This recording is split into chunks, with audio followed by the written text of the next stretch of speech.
Believe me, there are a lot of myths about B schools, and having studied from one of the top B schools in Canada, I'm going to bust all of these for you in this video.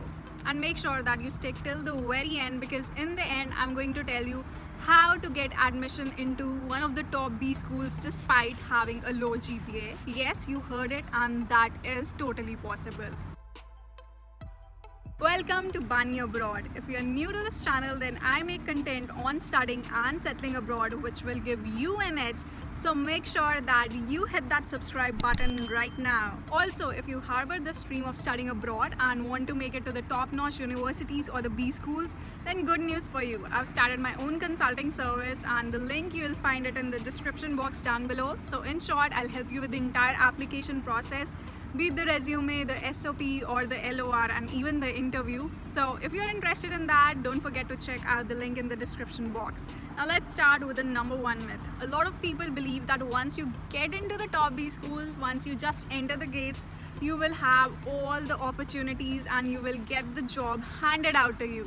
That is not at all true. You need to hustle for that job even if you are studying from the top B school. I know in India it's like if you study at IIM, you will have these set of companies and you will get placed at that salary.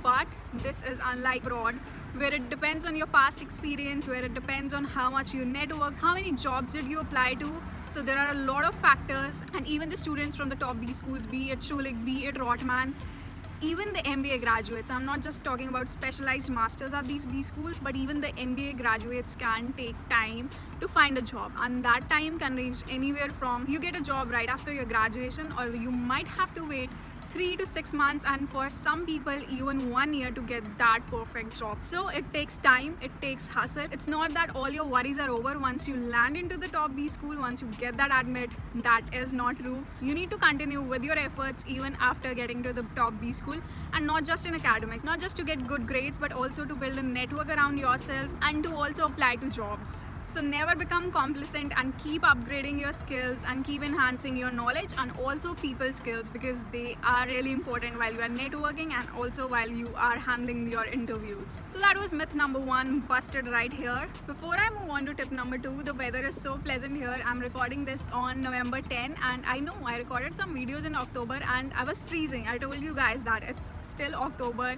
and I am freezing, but this is Canada. It was sub-zero, it even snowed.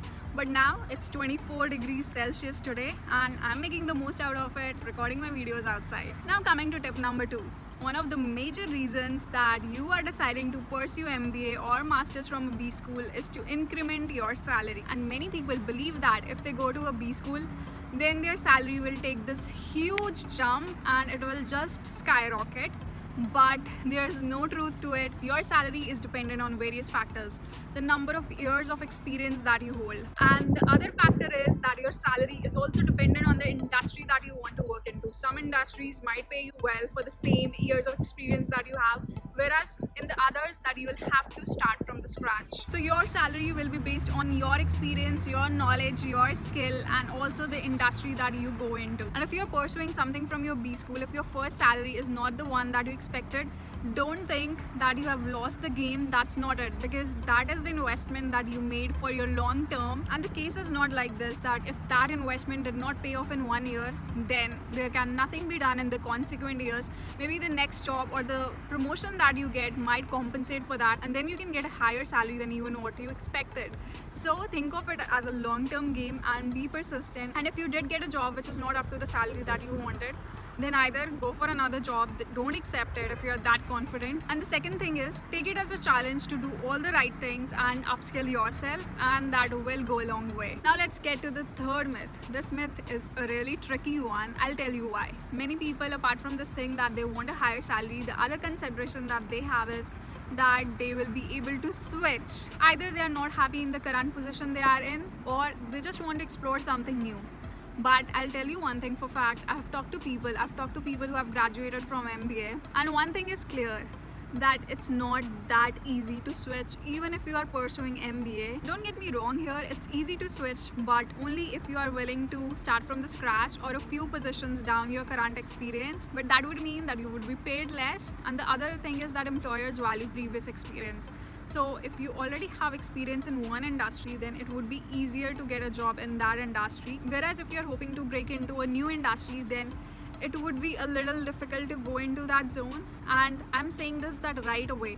Maybe a few years down the lane, you build your connection, you build your networks, and you do work here and there, and it would be easy. And one bonus tip here is to get into a company which has a wide range of services. Suppose you are a business analyst and you know that you have a high chance of getting a business analyst in that company, but then that company is pretty flexible and you work for 1 year there, and then you can move internally into a different department after you have built connections in that department or showcase that you are capable of doing that kind of a work. So this can be the long path, but this can be an effective one if you are wanting to switch eventually. And then there's one more thing that you can apply if you want to eventually switch, but right after your graduation you are not able to find that kind of a role.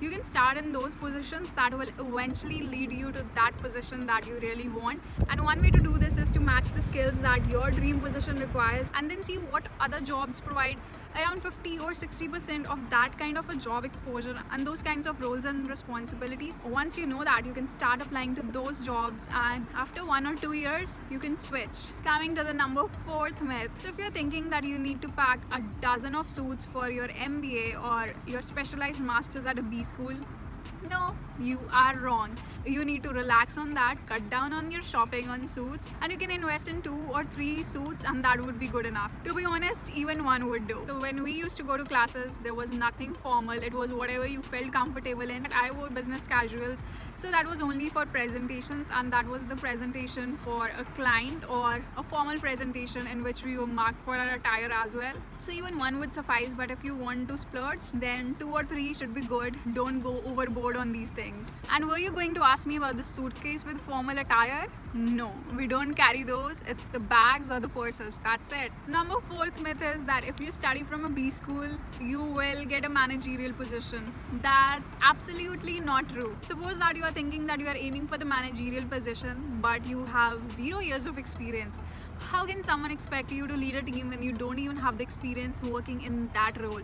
So it depends on the experience, and MBA people obviously have experience. I'm talking this for students who want to come for specialized masters, so don't fall into this trap. It depends on your experience. If you have 2 years of experience and then you are coming here, maybe you can get one. But if you're starting, you have had 1 year of experience, then you will have to start as an associate and you won't get that manager position. So just keep that in mind. Now everything related to jobs and salaries and designations is done and dusted with. Now let's go to the fun part. Now busting myth number 6. So if you believe that to pursue MBA you'll have to quit your job, that is not true. There are a variety of options these days. You have an option to complete your MBA in a part-time mode where you can work and study at the same time. So don't think that you have to quit your job in order to pursue your higher education. There are a lot of options that will enable you to continue your existing job, and you won't have to sacrifice your money, and you will have an income coming in while you are studying. That's awesome. Remember to stick till the very end, because I will be telling you that secret that can get you into top B school despite having low grades. Now coming to myth number 7.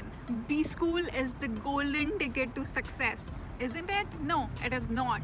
You are the golden ticket to success. Success depends on how you choose to spend your time, how you utilize that, what are the new skills that you require, and how much effort do you put in. These are the tips that will make you a success and not just a B school. Of course, if clubbed with the right attitude and the skills, a B school can take you a long way, but only if there is something to complement that. If it's just the brand name and there's nothing inside, then no.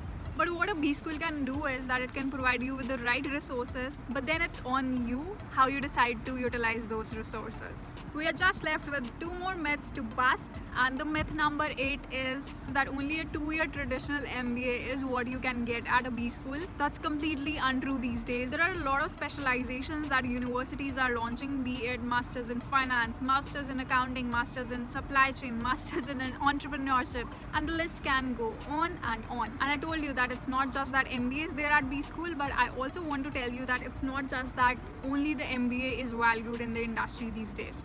No, even the specializations are valued. Suppose that you have already figured out that you are interested to pursue something in finance, then you can opt for the master in finance specialization, and then probably at the side or after some time you can pursue your certifications, CFA.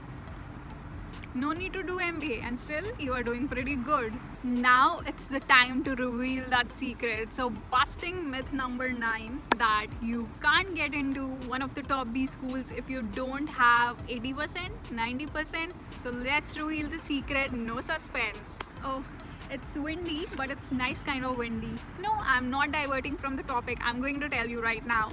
So the secret is that B schools dig diversity. So if you're someone who has a unique major or has done something really unique in life, and that it's not that you have that same cookie clutter undergrad major, then you are at an advantage. And also it's not restricted to the uniqueness of your major, but also your accomplishments. Maybe in life you have done something extraordinary which other people haven't. It can be a major life achievement, or it can be your personal story of struggle and how you still persisted despite the odds and became successful. So make sure that if there's something unique about you, what did I just say? Everyone has something unique. So you need to find out that one unique thing and highlight that in your SOP along with other components, and that can improve your chances of getting an admit despite your low percentage and even your low GMAT score.